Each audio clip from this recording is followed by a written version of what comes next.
देखो guys, case second की बात करते हैं, ठीक है। केस सेकंड किसके लिए? सॉलिड लिक्विड सॉल्यूशन के लिए, यानी ठोस द्रव विलयन के लिए। जो केस फर्स्ट था उसमें दोनों के दोनों सब्सटेंस क्या थे? वाष्पशील थे। दोनों पदार्थ क्या थे? वाष्पशील थे, यानी वॉलेटाइल थे। यहाँ पर क्या करना है आपको? एक सब्सटेंस क्या लेना है? वॉलेटाइल। दूसरा क्या लेना है? Non volatile. अब यहाँ वॉलेटाइल कौन सा है, नॉन वॉलेटाइल कौन सा है, सुनना, कहानी समझना ध्यान से। यहाँ जो सॉल्यूट ले रहा हूँ और क्या ले रहा हूँ? सॉल्वेंट। सॉल्वेंट तो मेरे पास क्या है? वॉलेटाइल है। क्या मान लिया मैंने? वॉलेटाइल नेचर का है, यानी वाष्पशील है, विलायक। जो विलायक है वो वाष्पशील है, और जो सॉल्यूट है मेरे पास वो क्या है? नॉन वॉलेटाइल है, यानी अवाष्पशील है। क्या है? अवाष्पशील। अब क्या क्या हो सकते हैं, कौन कौन हो सकते हैं, सुनना। नॉन वॉलेटाइल नेचर किस किस का हो सकता है? नमक हो गया, ठीक है, और अपने पास हो जाता है आयोडीन, सल्फर, ठीक है, और शुगर हो गई, ठीक है, शुगर बोल दो, ग्लूकोज बोल दो, ठीक है, कुछ भी, सुक्रोज वगैरह, यूरिया एक्सेट्रा, ठीक है, ये ध्यान रखना। वॉलेटाइल आपको पता ही है, मैंने पहले भी बता चुका हूं, खूब सारे होते हैं। अपने पास एथेनॉल हो गया, ठीक है, अपने पास पेट्रोल हो गया, ठीक है, बेंजीन हुआ, टॉलुईन हुआ, ठीक है, और ईथर हुआ एक्सेट्रा, और वाटर भी तो है भाई साहब, वो तो लिख ही लो एक, वाटर एक्सेट्रा। कोई कोई सोचेगा वाटर तो होता नहीं है, ध्यान रखना, वाटर इज दी वॉलेटाइल, वाष्प बनती है ना, ठीक है, क्योंकि नॉर्मल अगर एक जग में आप पानी रखो, उसको सुबह से लेकर शाम तक धूप में पड़ा रहने दो, तो क्या हो जाएगा? वाटर इवेपोरेट नहीं होगा। इसका मतलब क्या है? वॉलेटाइल नेचर का है, ठीक है। नमक को रखो, क्या नमक होगा क्या इवेपोरेट?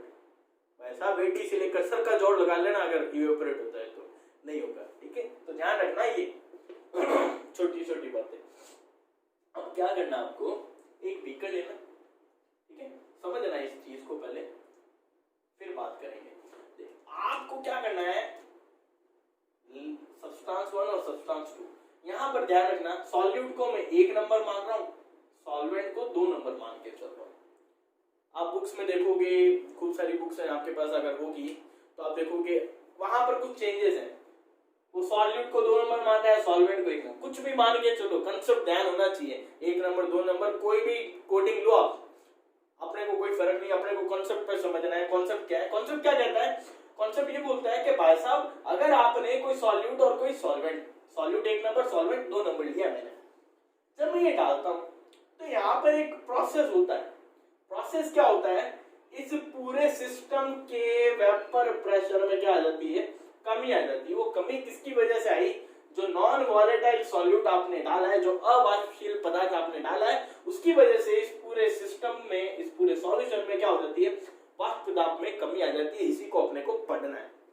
अब वो जो रिडक्शन हुई है वेपर प्रेशर में, जो डिक्रीमेंट हुआ है, जो कमी आई है, उसको समझना वो कैसे हो गई कमी।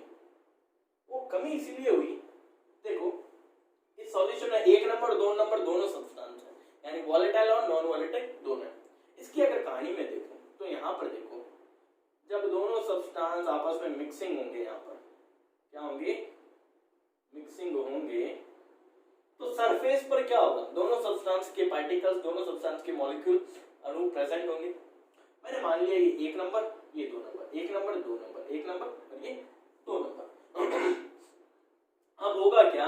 जो सॉल्वेंट है अपना वो क्या है? वॉलेटाइल वाष्पशील पदार्थ, ठीक है, जिसको मैंने क्या माना है? 2 नंबर। तो ये 2 नंबर वाला तो क्या हो जाएगा भाई साहब? वेपर में कन्वर्ट हो जाएगा।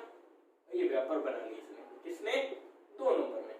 लेकिन 1 नंबर की बात करूं तो सोचो, 1 नंबर क्या है? नॉन वॉलेटाइल है, अवाष्पशील है, वाष्प नहीं बनाएगा। कहां रहेगा? इस सरफेस में या इस सॉल्यूशन के अंदर ही रहेगा। अब एक बात सोचो, अगर ये 1 नंबर ना होकर के यहां सिर्फ और सिर्फ 2 नंबर वाले पार्टिकल होते ऊपर, तो क्या होता? एक तो ये सिचुएशन है, एक दूसरी सिचुएशन क्या है? यहां पर अगर मैं मान लेता हूं, अगर सिर्फ और सिर्फ 2 नंबर वाले होते, ठीक है, सारे मॉलिक्यूल 2 नंबर वाले के होते, तो क्या होते? ये सारे के सारे क्या बना लेते? पार्टिकल लिए 5 लिए, सारे के सारों की क्या बन जाती, वेपर बन जाती 2 नंबर की, ठीक है बनती, ज्यादा वेपर बनती।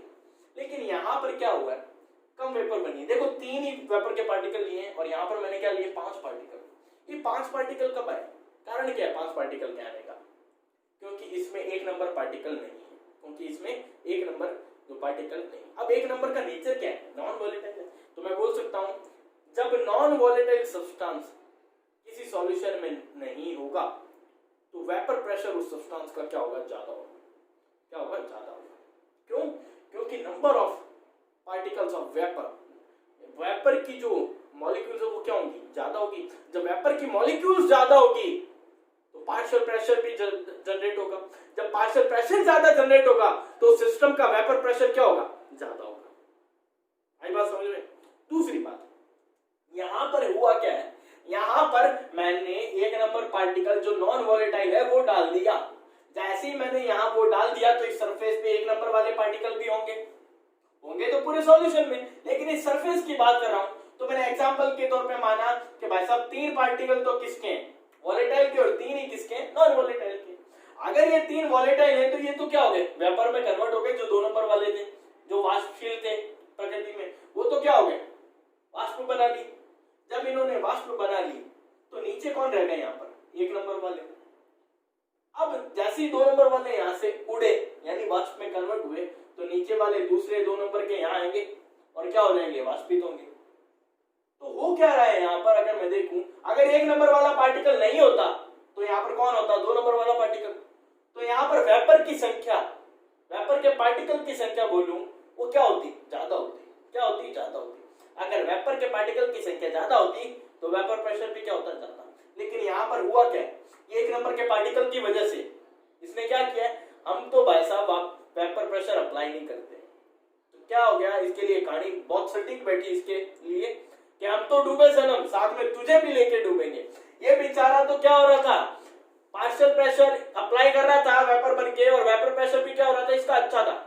लेकिन क्या किया 1 नंबर के आने से, इसके वेपर प्रेशर को, जो इसका प्रेशर है 2 नंबर का प्योर स्टेट में, उसको भी उसने क्या कर दिया, रिलेटिवली कम कर दिया। क्यों, क्योंकि नंबर ऑफ पार्टिकल वेपर क्या बन रहे हैं, कम बन रहे हैं।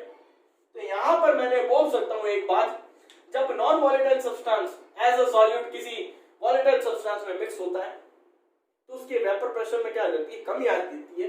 उसके वेपर प्रेशर में क्या आ जाती है, कमी आ जाती है। और वो कमी किसकी वजह से आई, इस 1 नंबर पार्टिकल की वजह से। तो इसका मतलब जब number of particles of non volatile substance increase in any solution then vapor pressure of solution decrease। ये बात मैं बोल सकता हूँ, ये बात मैं इसी से बोल सकता हूँ ना, या मैं इसको ऐसे भी बोल सकता हूँ, अगर ये सब्सटेंस अपनी प्योर स्टेट में था तो इसका वेपर प्रेशर क्या था, ज्यादा। ये क्या है, मेरे लिए सॉल्वेंट है, यहाँ पर विलायक है। तो मैं यहाँ पर इस सॉल्यूशन के अंदर एक बात बोल सकता हूँ, ये जो वेपर प्रेशर में कमी आई है, इसको अगर मैं यहाँ देखूं तो यहाँ पर ये क्या था, रिलेटिवली इससे ज्यादा था। तो एक बात निकल के आई क्या, इस टाइप के सॉल्यूशन में जो वेपर प्रेशर होता है वो क्या होता है, रिलेटिवली लो होता है। अगर मैं उसको कंपेयर करूं उसकी प्योर स्टेट से, प्योर स्टेट में जो वेपर प्रेशर होता है वो क्या होगा, ज्यादा होगा। उससे कंपेयर करूं तो यहां पर इस सिचुएशन में क्या होता है, कम होता है। आई बात समझ में। अब हम देखेंगे कि वाकई में ये जो वेपर प्रेशर में कमी आई है ये इस सॉल्यूट जो नॉन वॉलेटाइल नेचर का था इसकी वजह से आई है क्या। तो देखो इसका डेरिवेशन करते हैं। अब देखो अगर मैं राउल्ट लॉ लगाऊं उस सॉल्यूशन में, क्या लगाऊं, राउल्ट लॉ। अब मुझे पता है वहां पर सॉल्यूट और क्या है, सॉल्वेंट है। सॉल्वेंट को हमने 2 नंबर माना, सॉल्यूट को 1 नंबर। यहाँ पर सॉल्यूट जो था नॉन वॉलेटाइल था, यहाँ पर क्या है, ये वॉलेटाइल। यानी राउल्ट लॉ किस पे लगेगा, 1 पे लगेगा, 2 पे लगेगा, सोच के बताओ किस पे लगेगा, 2 पे लगेगा, ऑब्वियस सी बात है। तो लगा दो, P2 is directly proportional to X2 बट्टा R।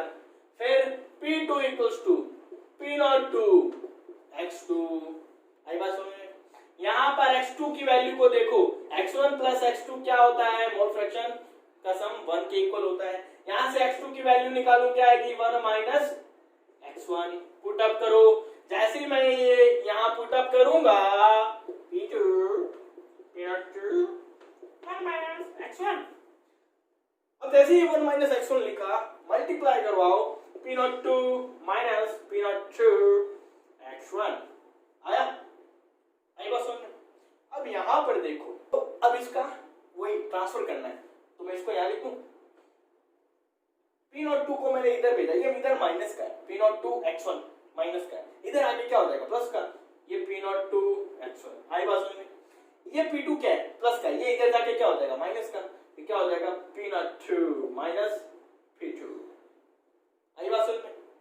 अब यहां पर बेटा ये देखो, ये क्या है, इसको समझना, इस चीज को ध्यान से। ये चीज तो अपनी क्या है, वेपर प्रेशर है, और ये अपना क्या है, पार्शियल प्रेशर है। आई बात समझ में? ये क्या है, पार्शियल प्रेशर है। ये यहां पर क्या बता रहा है, वो जो सिस्टम था अपना, ठीक है, वो जो सिस्टम था उसमें वो जो हमने माना था कि 2 नंबर सब्सटेंस की क्या बनी थी, वेपर बनी थी। क्या बनी थी, वेपर बनी थी। तो ये वेपर क्या करेगी, इस पर कोई पार्शियल प्रेशर अप्लाई करेगी, वो क्या होगा 2 होगा। तो इस पूरे सिस्टम में क्या जनरेट होगा, वेपर प्रेशर, उसको हमने क्या मान लिया था P02। ऑब्वियसली बात है यही होगा। मैंने आपको क्या बताया था, अगर प्योर स्टेट में बात करूं, प्योर स्टेट में बात करता, तो ये जो वेपर प्रेशर होता इस सब्सटेंस के लिए क्या होता, हाई होगा। लेकिन यहां पर इस सिचुएशन में क्या है, 1 नंबर भी तो सब्सटेंस है, इस सिचुएशन में ये वेपर प्रेशर में क्या आ जाएगी, कमी आ जाएगी, कमी आ जाएगी। तो ये उस कमी को शो कर रहा है, ये क्या कर रहा है, उस कमी को शो कर रहा है कि भाई साहब ये तो था इसका वेपर प्रेशर, यहां पर क्या हुई, कम वेपर बनी, कम वेपर बनी, तो पार्शियल प्रेशर भी क्या होगा, कम होगा। उसको मैं क्या करूंगा, यहां देखूंगा, तो ये मेरे को क्या लग रहा है, यहां से वेपर प्रेशर में कमी को शो कर रहा है कि भाई साहब कितनी कमी हुई है, कितनी कमी हुई है, वो ये टर्म बता रही है मेरे को यहाँ पर, वेपर प्रेशर में कितना डिक्रीमेंट हुआ है, कितना लोअरिंग हुई है, कितना लोअर हुआ है वेपर प्रेशर, वो ये टर्म बता रही है। अब इसी को मैं सॉल्व करूं, तो यहां से मेरे पास एक चीज आएगी P02 minus P2 upon P02। ये क्या कर दिया मैंने रिलेट कर दिया। किससे रिलेट किया, मैंने P02 से रिलेट किया कि ये जो कमी है, ये जो कमी है वो कितनी है, उसको मैं रिलेट कर रहा हूं किससे, इस वेपर प्रेशर से, कि भाई साहब कितनी कमी हुई है in comparison to vapour pressure, वो हमें ये टर्म डिनोट कर रही है। तो यहां से ये X1 देखो, X1 क्या है, X1 जैसे ही दिखा, चेहरे पे मुस्कान आनी चाहिए बड़ी सी। X1 क्या है यहां पर X1 है भाई साहब मोल फ्रैक्शन, पता है हमें क्या है, मोल फ्रैक्शन, किसका, सॉल्यूट का, और जो किस नेचर का है, नॉन वोलेटाइल नेचर का। तो यहां से एक बात पता चली कि ये जो लोअरिंग हुई है प्रेशर में, उसको मैं रिलेट करूं अगर वेपर प्रेशर P02 से, वो किसकी वजह से, वो इस सॉल्यूट एक की वजह से, जो किस नेचर का है, नॉन। तो हमने प्रूफ करके बता दिया कि नॉन वोलेटाइल जो सब्सटेंस होता है उसकी वजह से वेपर प्रेशर में क्या आती है, अपेक्षित कमी आती है, रिलेटिव लोअर होता है वेपर प्रेशर। वो किस पे डिपेंड करता है, जो हमारे पास नॉन वोलेटाइल सब्सटेंस है, सॉल्यूट है, उस पर। ये चीज है भाई साहब, आई बात समझ में? यहां पर आप इसके लिए ग्राफ भी बना सकते हो, सिंपल सा ग्राफ बनेगा यार, ठीक है, बताने की जरूरत ही नहीं पड़नी चाहिए, ये ऐसा ग्राफ बनेगा, बना लेना, ये तो आप बना सकते हो, ठीक है। ये वेपर प्रेशर, ये x, ये यहाँ P02 की वैल्यू लिख सकते हो, ठीक है, या बना लेना। तो अब यहाँ देखो, यहाँ पर बात क्या है, सिर्फ इसी की, इसको हम आगे भी कंटिन्यू करेंगे, कॉलिगेटिव प्रॉपर्टीज पढ़ेंगे ना, तो वहां पर एक टर्म पढ़नी पड़ेगी हमें, relative lowering of vapour pressure, RLVP, वहां पर और बात करेंगे, लेकिन डिटेल में बात करेंगे। अभी सिर्फ यहां तक आपको समझ आ जाना चाहिए कि क्या हुआ है, कि जो रिलेटिव का मतलब क्या में जो कमी थी इसको हम क्या बोल रहे थे, कमी बोल रहे थे ना, वेपर प्रेशर में कमी। इसको मैंने कंपेयर किससे कर लिया, जो ओरिजिनल वेपर प्रेशर था अपना कितना लग रहा है, तो रिलेट कर दिया, तो ये क्या बन गया, relative lowering of vapour pressure. वो किस पे डिपेंड कर रहा है, मोल फ्रैक्शन पे। किसके मोल फ्रैक्शन पे, जो नॉन वॉलेटाइल सॉल्यूट है उसके मोल फ्रैक्शन में, ठीक है।